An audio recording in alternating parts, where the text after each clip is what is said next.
The USDA, the Horse Protection Act deal. Okay, so you've got an update on that. I've got an update. What's the update? I do. Now, give them a brief synopsis if they haven't been listening to the past couple shows. And if you haven't, shame on you. But now's the chance you can go back there and listen to it as well. Yeah, the federal government was working on getting very involved, very, very involved in the horse industry. And the whole Soaring deal had been expanded to, well, putting fly spray on your horse's legs. Right. And a few other things that were kind of way over the edge. They were considering that soaring, which is... Soaring, yes.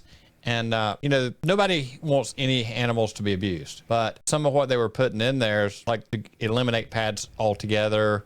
There's a lot of horses that would end up being retired and out in the field because we couldn't do what we can to keep them in a happy situation as far as working. Mm-hmm. And, go ahead. And some of the stuff in there was just, there's a federal judge in Texas that has brought a suit on brought a suit on like 4 parts of it, and they're going to delay it until 2026. It looks like we're going to be under the existing rules until then.